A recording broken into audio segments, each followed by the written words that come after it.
It's time to feel the rage. Welcome to Film Rage, where we talk movies in theater, streaming, and classic films as well. Directors and actors beware, as you cannot hide from the rage. My name is Bryce, and I'm part of the Film Rage crew, which also includes Jim. Hey there, Jim. Hey. And also, we have the man who I am just glad that he has chosen to use his powers for good instead of evil. It's Murray. Yo. Hey there, Merman. So, with the introductions out of the way, let's rage on. Okay. I don't know what happened there. I kind of changed my mind how I was going to say that on halfway through, and it kind of didn't work. Bam. It all went to greatness. Did it? It did. It was super great. Was it all Remember, right? was it last podcast or the one before where you lost your shit? Yeah. It wasn't that, so. Okay. All right. Well, thanks to all who have been supporting us. If you love our independent podcast, please support us and the growing Film Rage community by joining our membership at buymeacoffee.com/Film Rage YYC. All members get special episodes and content only for members, and all members that sign up will get a free special limited edition Film Rage merch item. If you cannot commit to a membership, you can still buy us a terrible movie and get us to watch it and see how badly we rage. Shout outs to our listeners all over the world, but especially in Canada and the US, because you're our bestest buddies. And France is kind of dropping off a bit, so yeah, well, they do no that. longer Viva la France. It's Go Brits. Manchester United.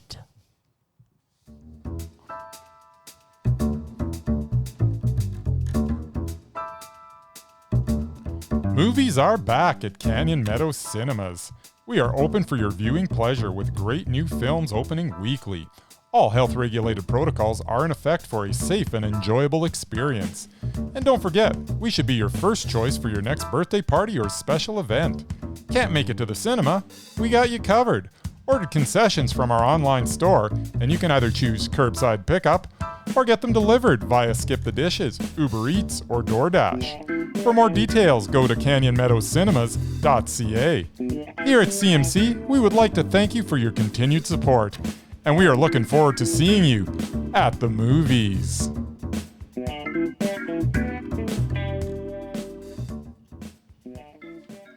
Maurice just has those sweet engineer's fingers. And there's no dancing this week. No dancing. It's all cinema, baby. All cinema all the time. And all cinema, but unfortunately, we're starting with the movie Cry Macho. And wait, before we talk about Cry Macho, Yes. I just want to say that the order that we saw the movies, it did get progressively better when we went on Friday. I just have to lay that down. And these are not necessarily in that order, so don't think that's what's happening, people. Just forewarning you. Yeah, nobody knows what you're talking about. Exactly. So anyways, the latest from Clint Eastwood, Cry Macho, is the tale of a former rodeo star and washed-up horse breeder who finds himself in Mexico to kidnap some kid of his former employer? That's kind of weird. In the context of everything that was going on, I suppose kidnap is a little strong a word, but that is essentially what it was. The story parallels Eastwood in that just like his character in this is washed up in this, so is Eastwood as a director. This is a sad effort that definitely was not helped out by the casting.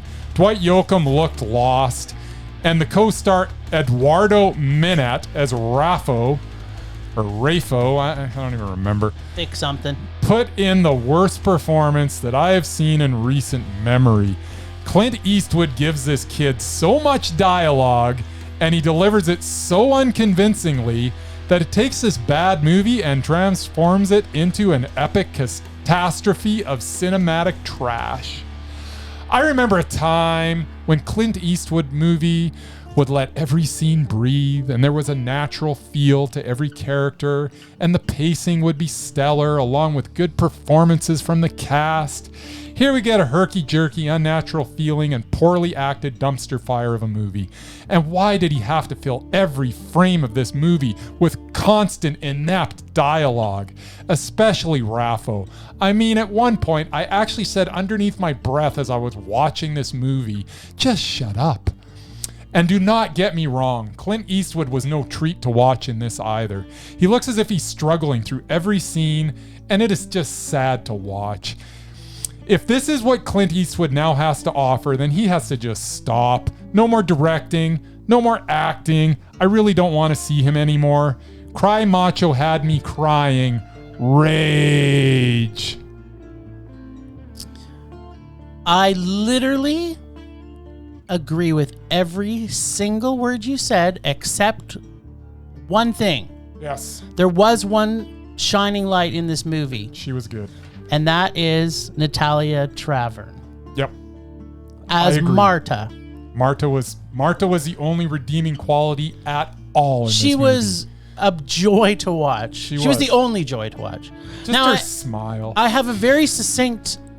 This is the most succinct I've ever had for a review. Yes. And I really hope that our listeners really can grasp the entire verbiage that I am giving to you for this very in-depth review, because I want to talk about this for quite a long time. Cry Macho is a no. Just no. And I was in a rage. That is my review. That's enough. That's all I want to say about this movie. How bad that hasn't was it? already It was been so said. bad. This was I summed it up pretty good, though. You right? did. That was literally the best review you've ever done, except the word no. There you go. Just no. It's so bad. I was in pain Yeah. the entire movie, and every time, like it was just like magical mystery tour. All of a sudden, these people are looking for him, and I guess there's only one way to get to the U.S. from Mexico. Yeah. It's one road. One road. Yeah, One because it doesn't matter. The guys found him who were looking for him every time. And the ending, wasn't the ending so extremely spectacular? I kept saying, don't you remember in the movie, I was like, Talk about please be an MCU. I just want to have an end credit Easter egg yes. for Cry Macho Oh 2. man, we'll talk about a climactic ending. Oh my goodness. It was literally it was like literally the most anticlimactic movie of all time. Yeah, they get to the U.S. border. I'm not giving much of a spoiler here. They get to the U.S. border, and he's like, okay, bye. See ya. And that pretty Okay, much. see ya. Yeah, bye. That was it. And then it ends. Oh dear Lord. Sounds fascinating. Oh, Yeah. so bad. I imagine the rooster probably did the best acting of any. The rooster was actually, his cock was really good. It was okay. I could yeah. literally look at his cock the whole movie. But yeah, That was the only joke, by the way. And what was his name? His cock's name was Macho. That's the only joke of the whole movie. That was the whole joke of the movie. no. And the even movie, Which the you saw movie in the was, trailer. The whole movie was kind of a joke, but Oh well, that was the joke that But I they didn't did. That they had no, it to was try a to very pull you into unfunny watching joke. it. yes, that was the hook that made me go, huh, they're talking about a cock for a movie. I'll go see this.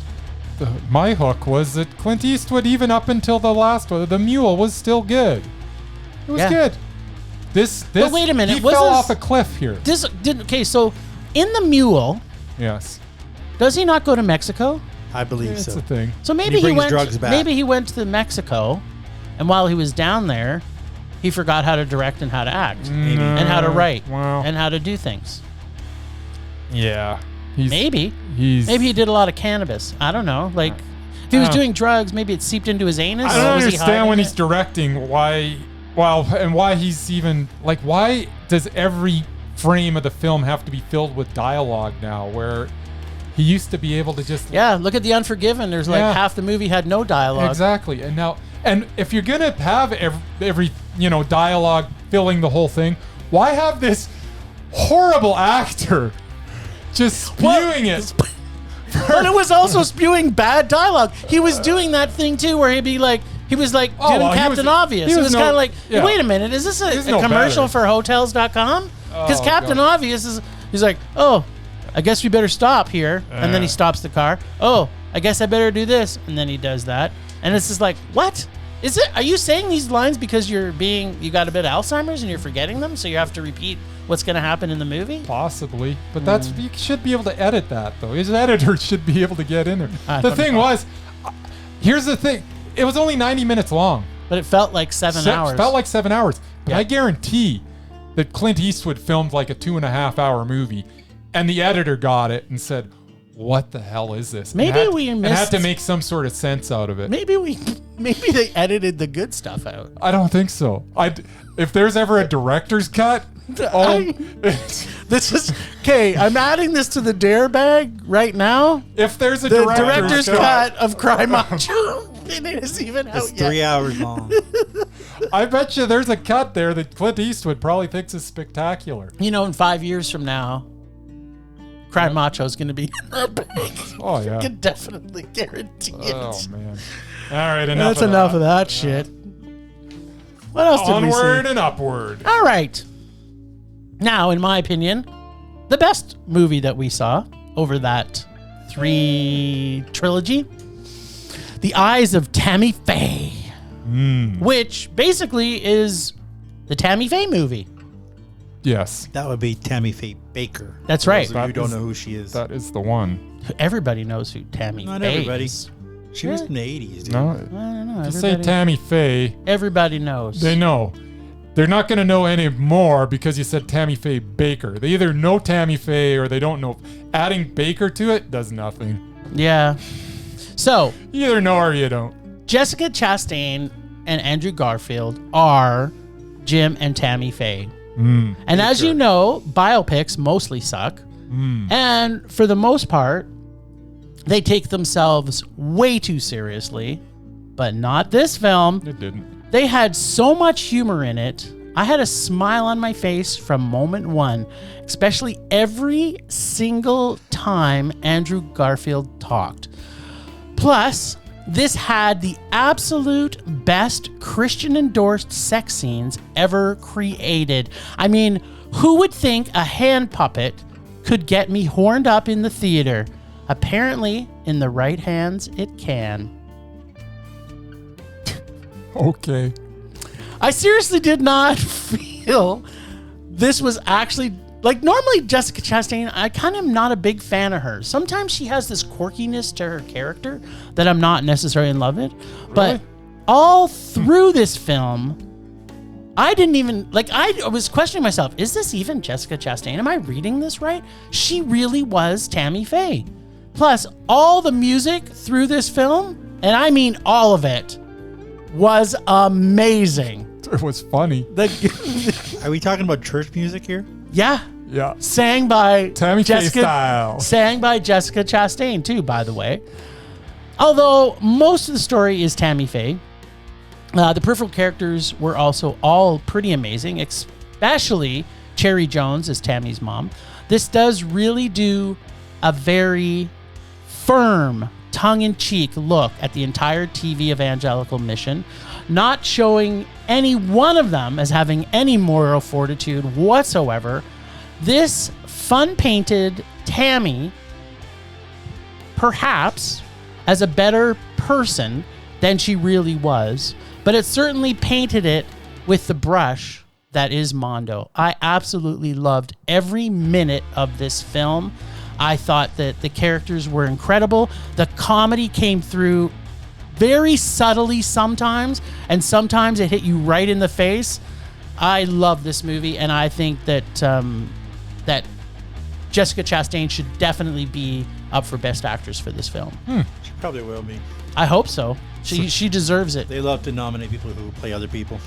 Yeah. So you loved this movie. I didn't just love it. I really loved it. And Jessica Chastain of this year, yeah, I don't think there's an actress this year because we haven't seen Viola Davis in anything All the this big year. movies are coming out in November, December. I liked this movie. That's too bad for you. Did you not have a shit-eating grin smile on your face the whole movie? I giggled a lot. Yeah. Anyways, The Eyes of Tammy Faye is in essence a performance piece for Jessica Chastain to show her acting chops. She puts in a very entertaining interpretation of Tammy Faye Baker and absolutely chews up the scenery in every scene as the naive innocence, compassion, and drive are all on display in Technicolor glory. Andrew Garfield as Jim Baker has some moments as well, but I wish they delved a little more into his story. Why? Because It's called The Eyes of Tammy Faye. just because I didn't need It's not called Jessica the J. Chastain on the screen for the full 2 hours, and giving Garfield a little more to do. But after all, this is about Tammy Faye. Jessica Chastain takes the role and carries the whole film on her shoulders. She does it very well in a very entertaining romp. But The Eyes of Tammy Faye was meh. It's all right. I liked it. I liked it. How could you not love every time she was on the screen? I liked it a lot. How did you not like seriously? I'm just not sure why you could. I get it. I mean, it's biopic and it's very interpretive of her. In fact, I think it's based on her memoirs or her book. It might have been. I'm pretty sure it's her side of the story. Yeah. Anyway. Yeah. So, I mean, do I really believe she was that naive and that good of a person? Probably not. But, you know, that's. Well, though I have not seen the movie because I didn't have time, I am very familiar with Tammy Faye, having lived through the 80s. Yes. And most recently, I saw her on a reality show with a bunch of other celebrities called Surreal Life. That was 15 years ago. Surreal Life. What's that? What's a reality show? Basically, a bunch of celebrities in a house, and they all drive each other nuts. Anyway, they went out in public, like the celebrities. Everywhere they went with her, people freaking loved her. Yeah, man. This is People in the love Tammy Faye. This is in the 2000s. This is way after the whole Yeah. PTL, whatever it was. Yeah. This was just her. Yeah. And she's like in her 60s or 70s, and people loved her. They loved what she Yeah. stood for. Well, she just was a genuinely nice person. The fact that she, like, they showed that one scene in the movie where she interviewed that man with AIDS who's in San Francisco. Oh, Yeah, and this was at a time where the church was not. They were so would not touch anti-gay. it with a Yeah, 10-foot exactly. pole. This is the opposite of what the church was. She didn't care. People are people. Yeah. She did. Exactly. You know, as much as you want to say about her, she did, for the most part, deal with people the way that she wanted them to deal with her. Yeah, no, she had a good heart. And she was a good person at heart. Yeah. But yeah. Whether or not we know everything she knew. Well, yeah, I mean, like I said, it's her story. I mean, you can almost buy the naiveness, though, that Sure. maybe she didn't, but she had to. Anyway. I don't know. I've never seen a biopic that took itself less seriously than this one. I, and that's that. I don't know. I didn't find I, Tonya as. I find it very comparable. I didn't find it. I mean, it wasn't. I'm not sure that this biopic exists in the same way if I, Tonya wasn't made. Well, it couldn't have done what it's done. I would agree with you that. But I found this. I mean, there wasn't a lot of finger pointing necessarily in I, Tonya, other than, you know, Tonya. But in this case, it's like they basically backhanded the entire Christian TV ministry all the way through this movie without coming out and basically saying it. Yes. And then on top of that, the amount of inside humor jokes that were running through this, like even just their sex scenes were just the funniest. The sex scenes it was were literally great. the like I wish I wanted the first time they laid in bed together was just incredible. It was. Like, it's so good. I just want to go back and watch those scenes again and again. That alone is worth a mondo for this movie. Like, it was if very, this is very what good. If this is what Christian puppet sex is like, I want in. More Christian puppet sex, please. I'll take an order of puppet sex to go. All right, from puppet sex to Gerard Butler. Gerard Butler. And wait a minute, weren't we? We were actually wondering if Gerard Butler may or may not make it off our list. So people are probably sitting with bated breath, trying to wonder. I believe his last movie was Greenland, though, Jim. It was. So this had to make it to a mondo.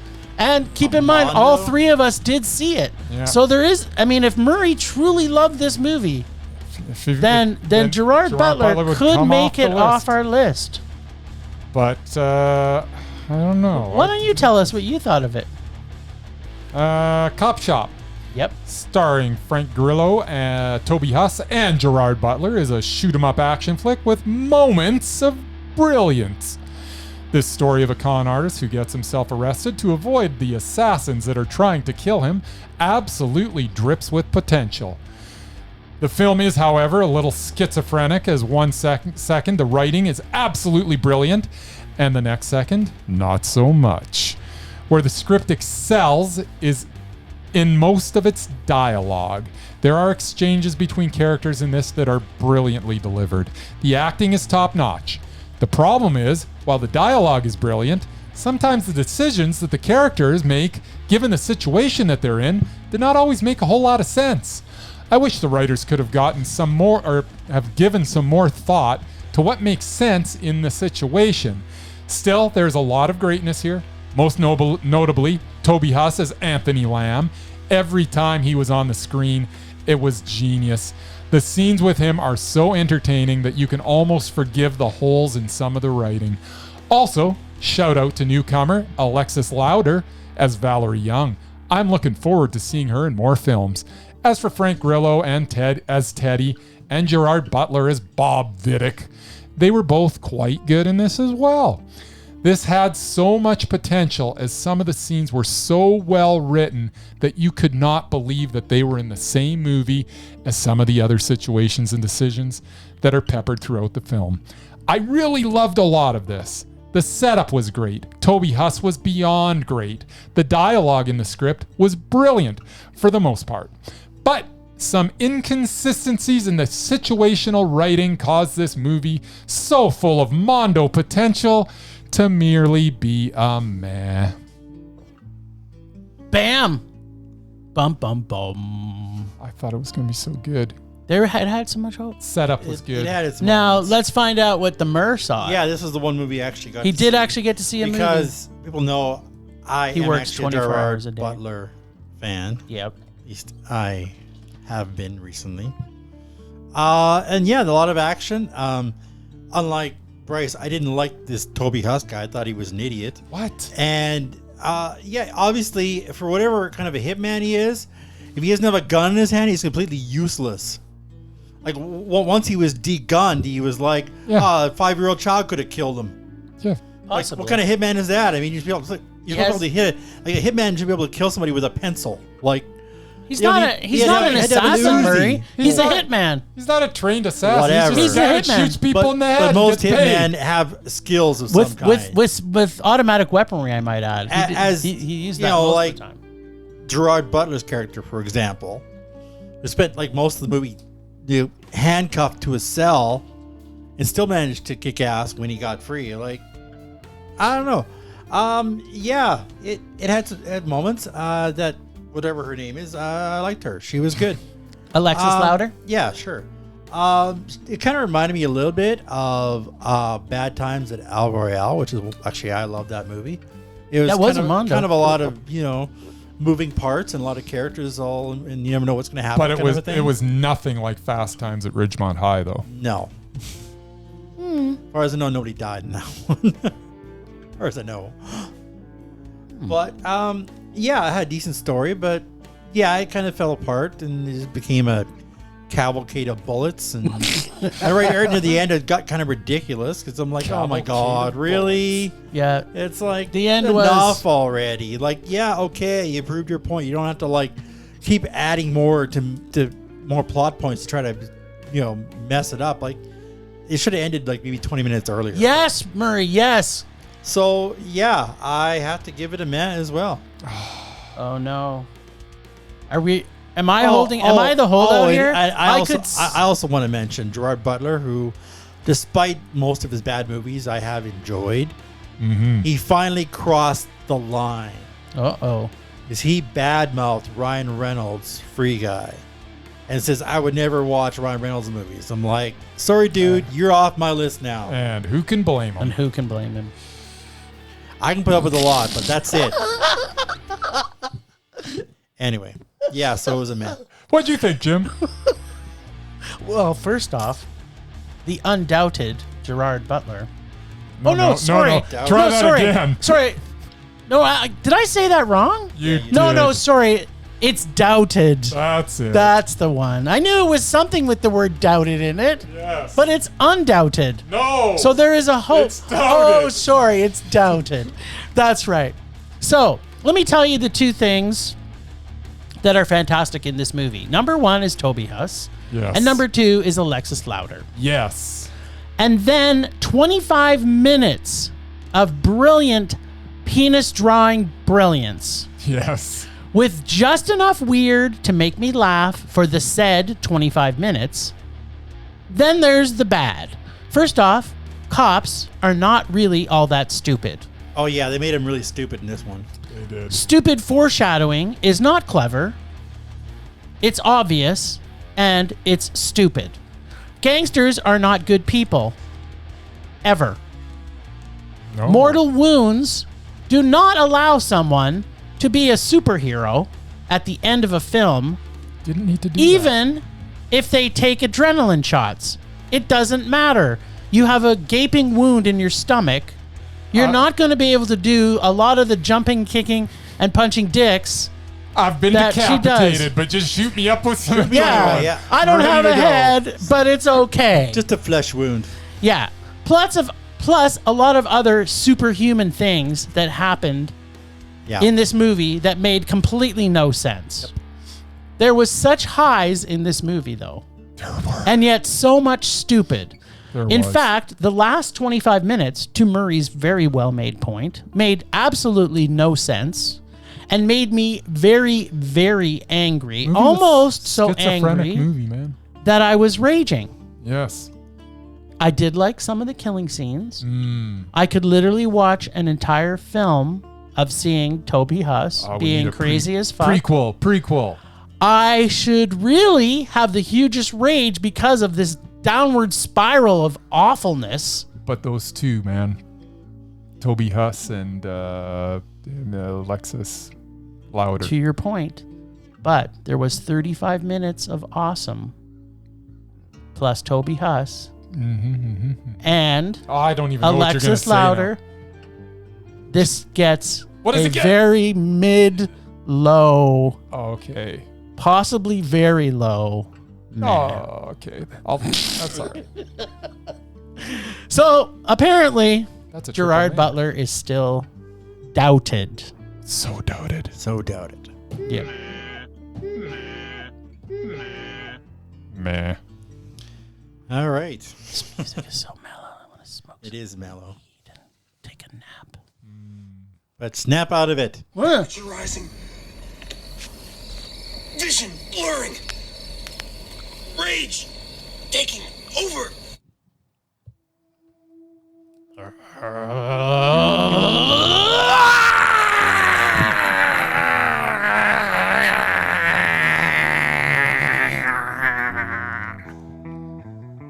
Clint Eastwood, stop making movies. That's my rage. That's your rage. Cool. That's all you got? That's it. I don't want to enough. talk about that terrible movie anymore. Okay, well, I have a quote from the man himself. All right. Private Saving.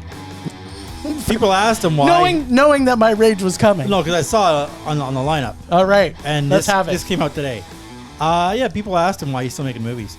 He goes, "What the hell am I still working for in my 90s? Are people going to start throwing tomatoes at you? I've gotten to the point where I wondered if that was enough, but not to the point where I decided it was. If you roll out a few turkeys, they'll tell you soon enough." Well, we're telling you right now. That is the quote. Apparently, when you're 90, that's the limit. That's of the your cutoff. skills. Right there. One giant turkey. You're fine until it's. But this is this isn't. This is beyond. This is beyond turkey. Like, this is inexcusable. This is what is that when you're bowling? Isn't it like when you get 3 strikes, it's a turkey? No. Yeah, it is. Yeah. It's a turkey. It's a turkey. Turkey is 3 strikes. Yeah. 3 strikes and you. But this is one. This is worth 3 strikes. This is a turkey. Beyond turkeys. Well, apparently he has to make more of them so people start throwing tomatoes at him. Like, we're talking WKRP in Cincinnati turkey falling from the sky. Classic All moment. All right then.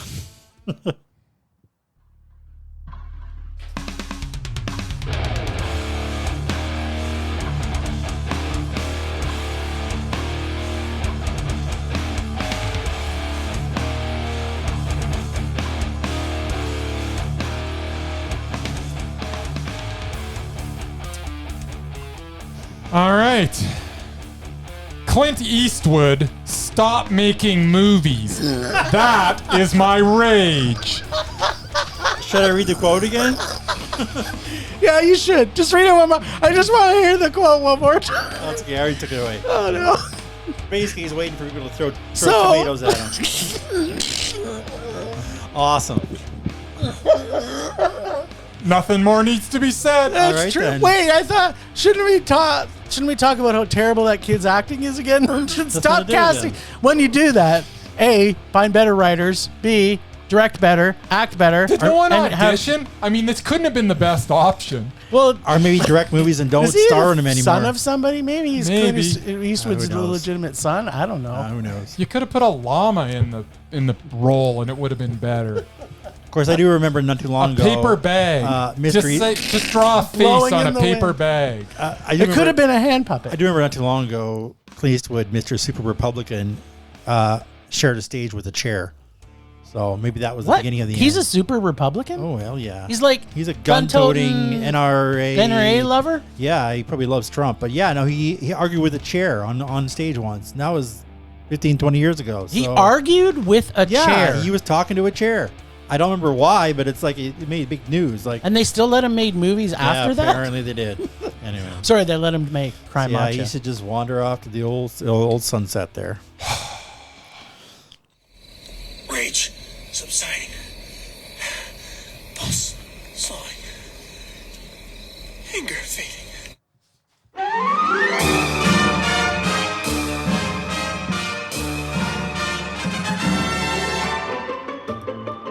Welcome to Film History, the history of film. I'm James. And I'm Drake. And I'm Devin. And we're the host of Film History, the history of film. Each week, we take a deep dive into some old Hollywood history that you've probably never heard about. But it's not like your high school film class. We're cracking jokes and goofing off the entire time.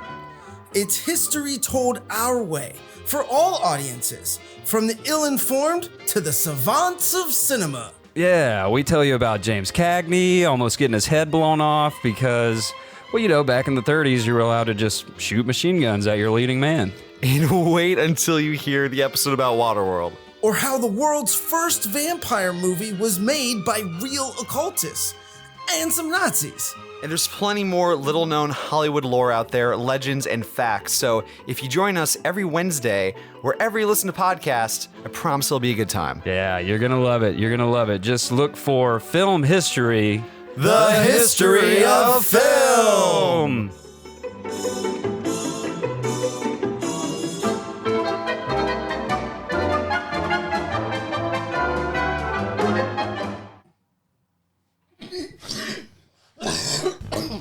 You okay over there, Got Jim? a frog caught in my throat. Dying. All right, well, I actually didn't have a whole lot planned this week. What? My original minute from last week, which I didn't do, was actually about Gerard Butler. Some of his underrated movies, which I have since scrapped. Well, how did you not come up with your 5 favorite Clint Eastwood movies? I didn't think of it. But I did I actually. kind of want to add on I to did this, actually Murman. have a couple hours to kill for reasons I won't go into. All right. So I was watching on Tubi, the free service, Nice. a movie I'd never heard of before. Okay, tell us. It's called Crazy on the Outside. Oh, yeah, from that's terrible. 2010. It was directed and starring Tim Allen, Yep. who's one of my favorite people. Yeah. And Sigourney Weaver. And Sigourney Weaver. And Ray Liotta and J.K. Simmons. And J.K. Simmons. Kelsey Grammer. Julie Bowen. Kelsey Grammer. The cast is good. It should have been better. Shouldn't it? It wasn't funny. Exactly. Tim Allen movie. Like, it just, I don't know, like, I'm used to Tim Allen. Like, It can't be better. Like, I love his TV shows and even some of the movies he's done, like the Santa Claus or whatever, right? He's in TV. He's got some, funny Chutzpah? moments, but this He's got was like, chutzpah? it's like he was trying to do a rom-com, but it just didn't. I mean, it was Gene Triplehorn who was like in Sounds Waterworld. genius. It's like, Tim Allen in a rom-com. and yeah, Sigourney Weaver, who he How was could that go wrong? brilliant with in Galaxy Quest. Yes, 100% played agree. his sister in this one. Oh. I don't know. It kind of fell flat. It just, Wah, wah. much as I love Tim Allen and like Ray frickin' Liotta, I know, right? it's like sometimes they just make bad movies. It happens. Murray, I hate to admit it, but I saw this movie in theaters. I did not, but it's free on our service Tubi right now, so I watched it. I don't think I've actually seen this. Well, It's one of those deals though when I find dare you to go watch it. Where's the rare rage bag? It's going. Yeah. He's gonna be watching it on Tubi sooner or later. Damn right, I'm gonna put it in my list. Yeah, get it on there, Murray. Anyway, that's all I got. Well, you know what? We shouldn't wait. This is Murman Minute lasts for hours. No, it's okay. You know, I was going to try and bring forward Clint Eastwood before we watched this movie because he, as a director, he had the possibilities of becoming potentially undoubted. Yeah. And then he made this movie. That ain't gonna happen. Yeah. He's got to start over at 90. He can still make it. If he's still making movies at 100 and something. Well, now if he makes 7 more movies, he's going to be on every negative list we've got. He'll be doubted. He'll be repulsive. He was almost repulsive in this. He was repulsive in this. But I can't go there off this one performance. No, it's true. He's normally not repulsive. Yeah. All right. But you know what wasn't repulsive? What's that? We had to watch a movie. Because we got to mesmerize off thanks to the Murr. Sweeney Todd. Yeah, and Murr forgot to mention that there's a third person on here who's also on our mesmerizing list. Because I wasn't looking for him. Yeah, but you got to always look at the list, Murray. So, the list. It's actually a 3-way dance. Yep, it was a 3-way dance. I'm writing mine down right now. It's not John Malkovich. That was last week. All right. So the 3 that are the options here in Sweetie Todd, who was most mesmerizing? Johnny Depp, Helena Bonham Carter. Helena's Bottoms Carter. Helena Bonham Carter, or Alan Rickman.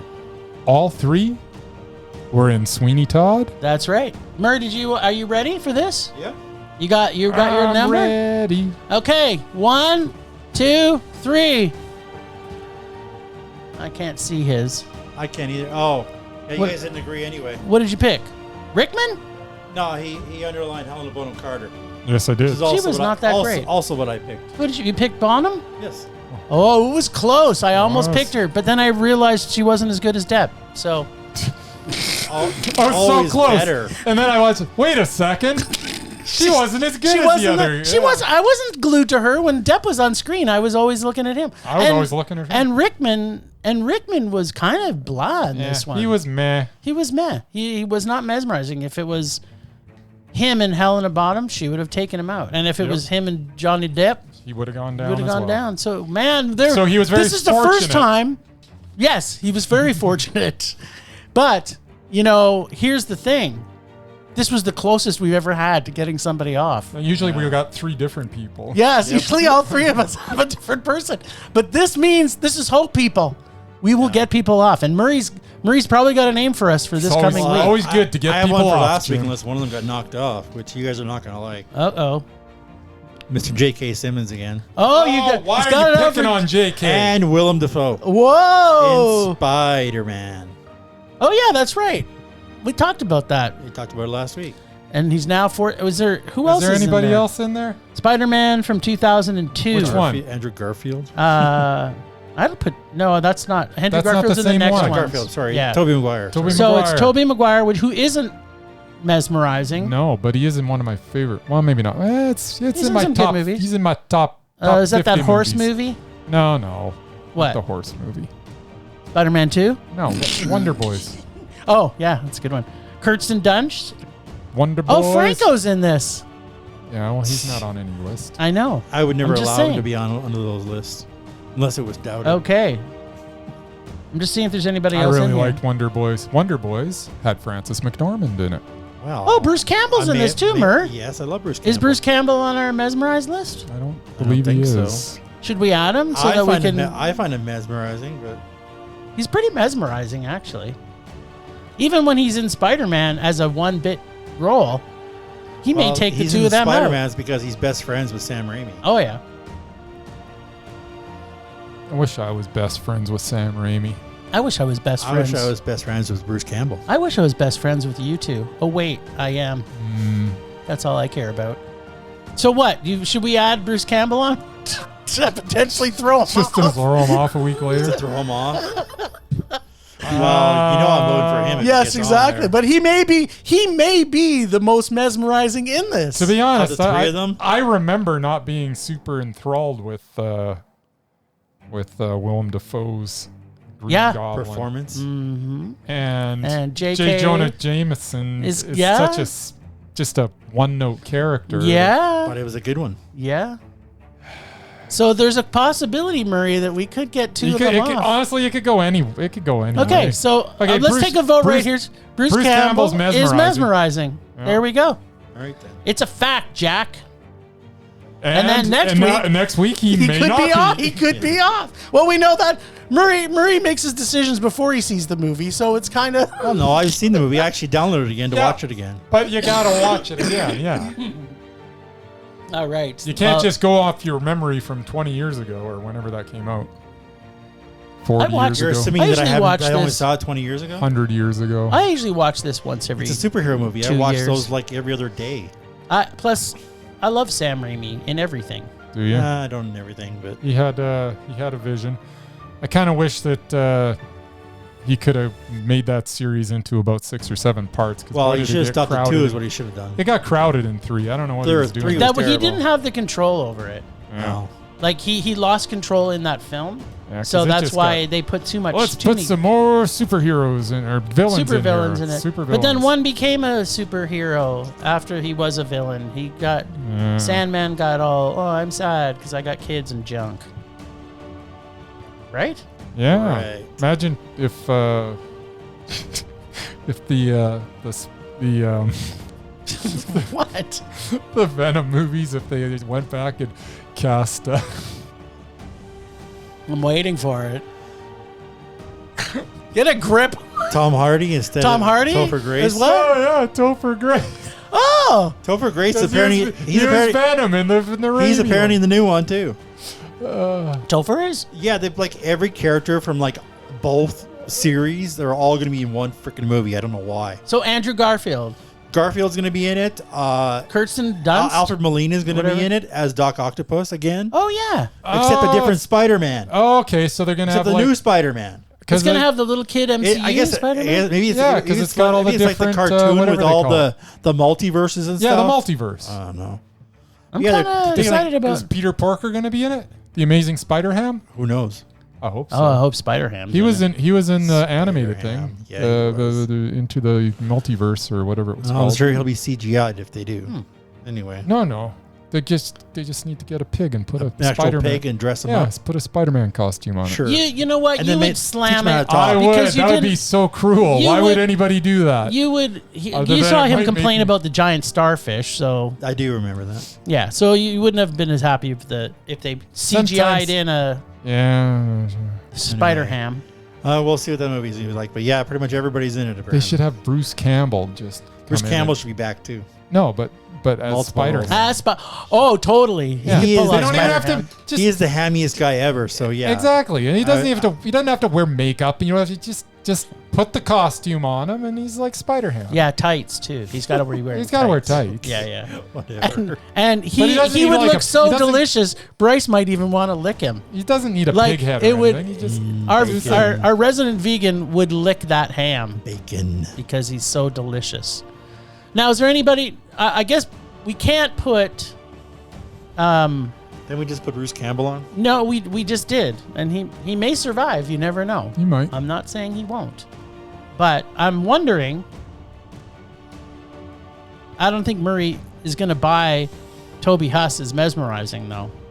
Apparently not. I've never seen him before. He's in. You just saw him in Copshop. What's he in? One movie? No, he's in lots of movies. He's in lots of movies. He was actually in Horse Girl. Remember when we saw that too? He was also mesmerizing in that. He's always mesmerizing. Yeah. So he's only seen one movie, but he's he one actually of those did guys not like him. Where now I'm going to remember his name, but until now I really didn't know his name.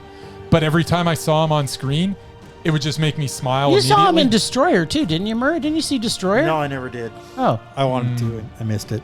Yeah.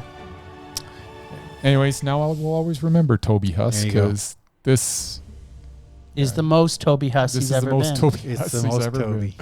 Well, is that a no from Murray on Toby Huss? No. All right. Damn it. A ding dang dong. A ding dang dong. Last week on Rage or Dare, Jim and Bryce pulled the exciting rom-com super ensemble film Valentines Day. This week, Bryce will have a choice to rage or dare. I got to do another one? Let's check in with every the 3 boys weeks, buddy. It's Ashton Kutcher Topher Grace reunion was exciting as we imagined, or was Valentine's Day a heartbreak for all involved? We're checking in with Bryce to see him talk about his favorite person, Anne Hathaway.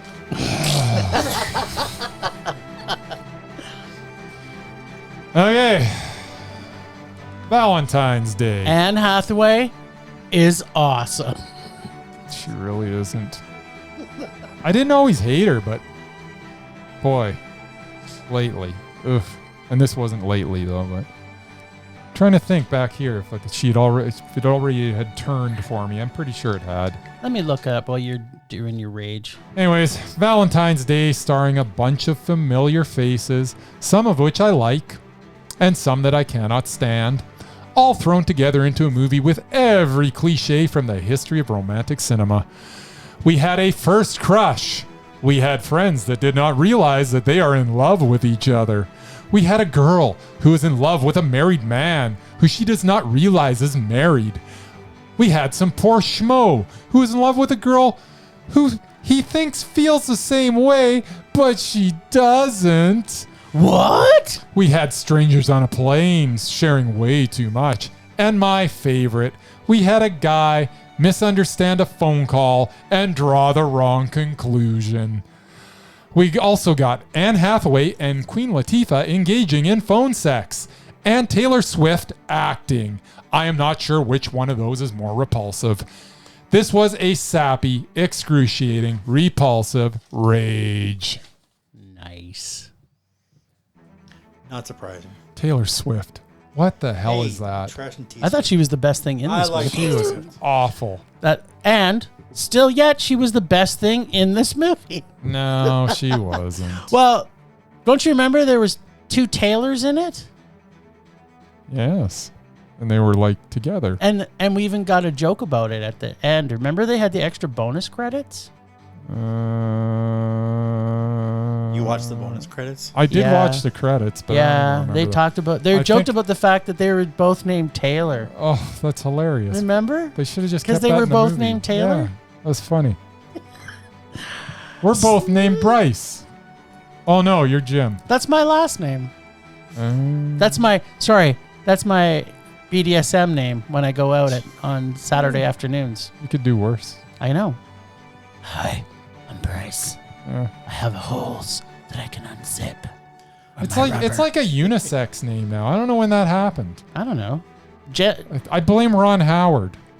Sure, why not? It's Ron Howard. What, because he needs his daughter then? Yeah. Like Her it's name his is fault. Dallas. Let's find out.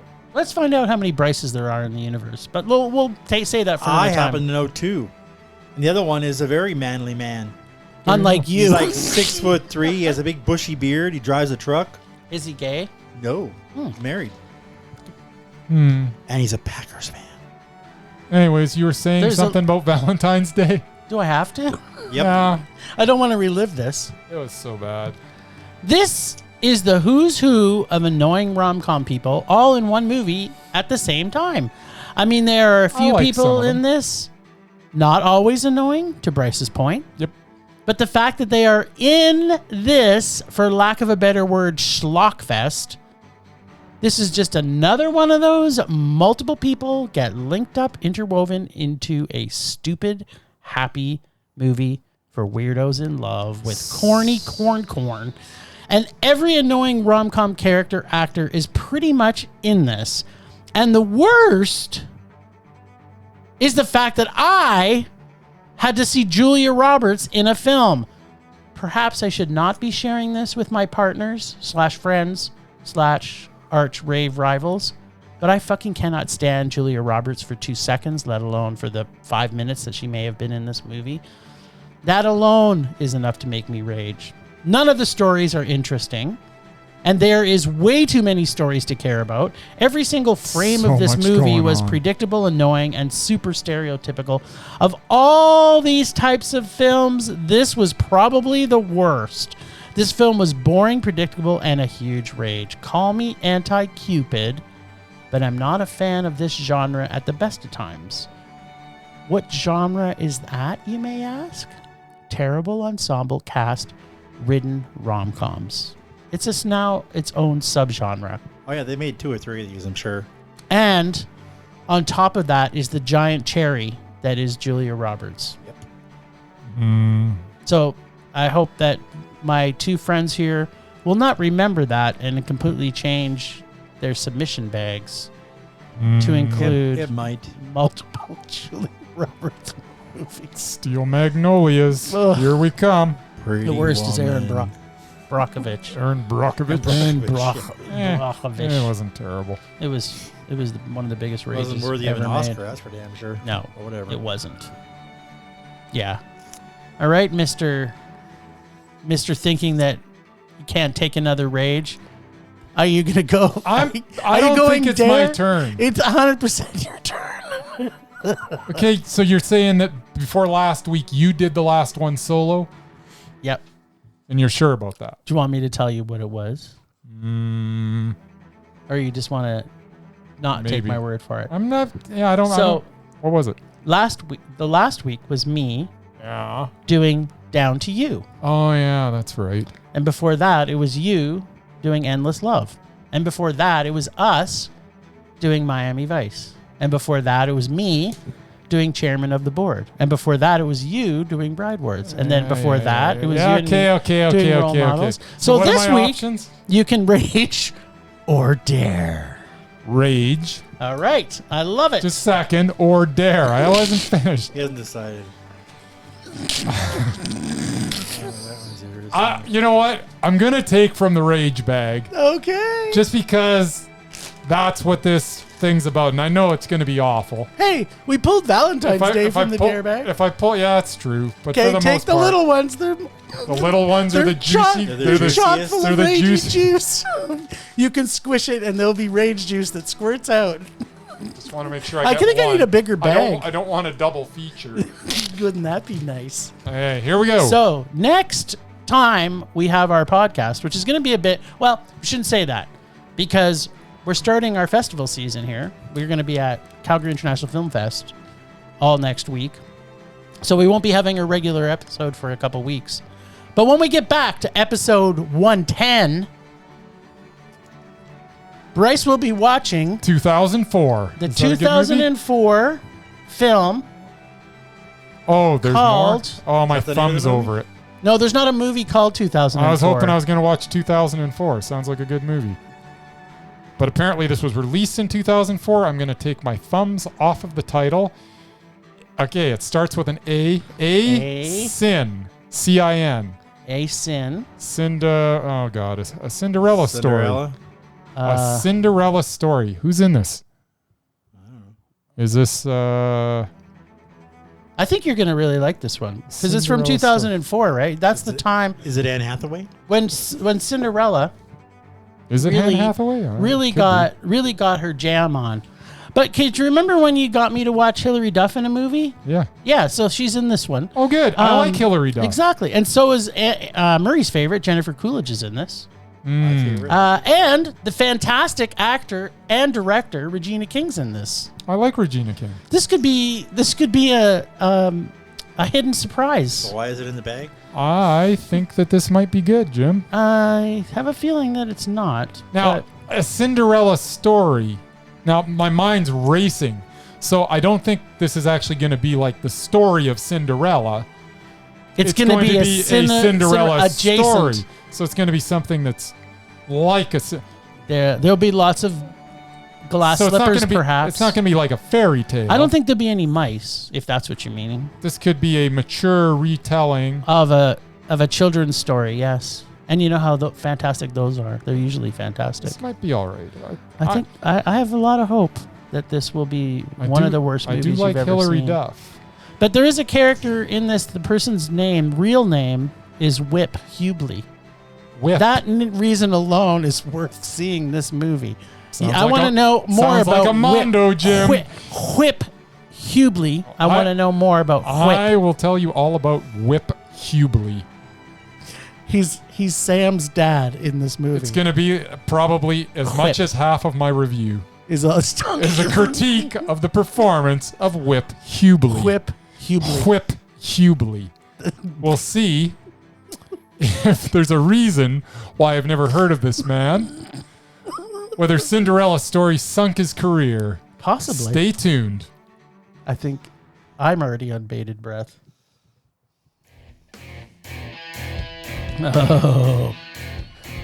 This was so much rage fun today. Thanks, Ragers, for listening.